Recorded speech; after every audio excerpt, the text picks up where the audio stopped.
Video dengan narasi ambil dari Google, terus jangan diedit tapi disampaikannya menggunakan bahasa daerah, misalnya bahasa Sunda atau bahasa Jawa. Nah itu nanti akan bagaimana? Apakah bisa untuk monetisasi?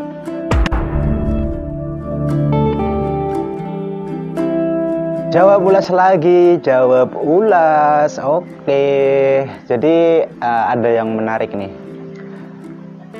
komentar di video ini. Ini sudah jawaban yang kedua apa yang ketiga ya. Jadi dalam video tersebut adalah bagaimana naskah yang diambil dari Google terus dijadikan video, apakah bisa atau boleh, intinya kayak gitu ya. Kalau ya pingin tahu detailnya silahkan cek saja videonya. Tapi ada yang menarik dari komen-komennya, yaitu adalah dari Mas Alis kalau nggak salah ya. Komennya kayak gitu, bagaimana kalau artikel tersebut itu disampaikan dengan bahasa Jawa. Ini kebetulan orang Jawa nih ya, sama wong Jawa kayak gitu ya. Nah bagaimana nanti kedepannya, apakah itu bisa monetisasi atau tidak kira-kira ya. Nah, ini ya terus terang saja saya belum pernah pengalaman hal ini ya, mungkin kurang memuaskan jawaban ini, tapi intinya kayak gini.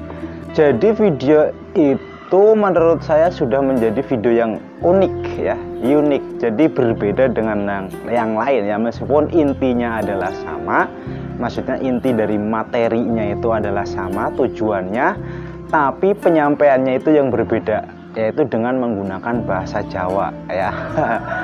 Nah itu rencananya seperti apa? Apakah nanti akan bisa monetisasi? Kan nanti kedepannya pasti akan seperti itu. Kalau menurut saya itu termasuknya itu unik ya. Jadi saya rasa bisa lah ya. Akan tetapi untuk visualnya itu harus lebih keren ya. Jangan visualnya itu hanya slide gambar saja kayak gitu ya. Itu nantinya kurang baik ya. Tapi memang rekaman asli menggunakan apa saja lah, HP atau kamera, yaitu misalnya itu membaca narasi tentang manfaat tumbuhan atau manfaat tumbuhan ini itu. Nah itu rekam saja tumbuhannya itu, tapi disampaikan dengan bahasa Jawa. Meskipun saya dulu pernah kayak gini, membuat videonya rekamannya asli kayak gitu ya, tapi narasinya saya baca tidak ada edit dan tidak ada peralihan bahasa, intinya kayak gitu ya. Jadi dianggapnya konten berulang. Mungkin karena ini bahasanya berbeda ya, mungkin bisa saja menjadi konten yang unik. Kalau melihat dari ini kan istilahnya sistem atau yang bekerja itu adalah robot ya, bukan manual itu kalau memang robotnya tidak bekerja dengan baik ya. Ada di situ adalah untuk kecocokan, yaitu kecocokannya di mana? Di translate. YouTube itu ada fitur yaitu adalah translate ya, terjemah. Jadi saya ngomong bahasa Indonesia seperti ini, kalau pingin jadi bahasa Inggris ya tinggal aktifkan saja, itu kan ada transitnya ya, subtitle. Nah itu kan tadi menyampaikannya itu bahasa Jawa. Nah kalau mengaktifkannya itu kan konsumen atau viewernya, bukan konsumen, viewernya atau penontonnya itu kan mungkin tidak semuanya orang Jawa ya. Kalau orang Jawa saya rasa tidak harus mengaktifkan terjemahan. Kalau orang yang tidak tahu bahasa Jawa tapi ingin melihat atau mengetahui isi dari yang disampaikan, otomatis ya harus mengaktifkan translate-nya. Kalau tidak mengaktifkan ya tidak tahu ngomong apa, kan bahasanya tidak yang saya bisa. Nah mungkinkah dari situ, karena itu nanti kalau diterjemahkan ke bahasa Indonesia kok mirip dengan narasi yang di sana. Misalnya di video lain juga ada video orang lain ya, ataupun kok ada ternyata di Google, yaitu di artikel atau di mana. Apakah nanti akan kedetek semacam itu? Tahu nggak? Kalau ada yang tahu silahkan komentar.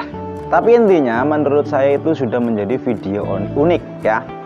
Dan terus terang saya belum mencoba hal itu, jadi jawabannya memang kurang kurang tepat lah intinya. Hanya istilahnya ya pendapat saya kayak gitu. Akan tetapi lebih baiknya ya, meskipun itu sudah menurut saya unik, itu sudah unik ya. Sudah unik, itu menurut saya sudah unik.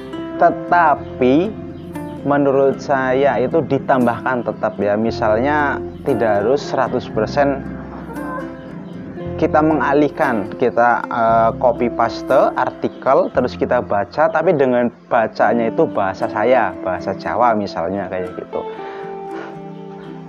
Tapi 100% ya sebaiknya itu ditambahkan ya, misalnya setelah baca 1 kalimat 2 kalimat kita kasih komentar, misalnya Lombok rasanya pedas. Secara umum artikel di mana-mana itu pasti kayak gitu, ditambahkan oleh kita, oleh saya komen atau narasi lain, misalnya ya kalau makan 1 ya pasti sudah cukup pedas, apalagi 2, 3, 4, wah ini membuat pelut mual nih, mules ya, itu bukan mual.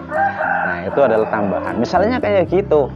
Nah, ini bukan menggurui ya, tapi kita cari amannya. Video yang sudah dibuat itu ya sudah mungkin unik, tapi antisipasi kalau memang, karena ini sistem ya, jadi yang membaca itu adalah sistem kayak gitu, otomatis robotnya dari Google atau YouTube.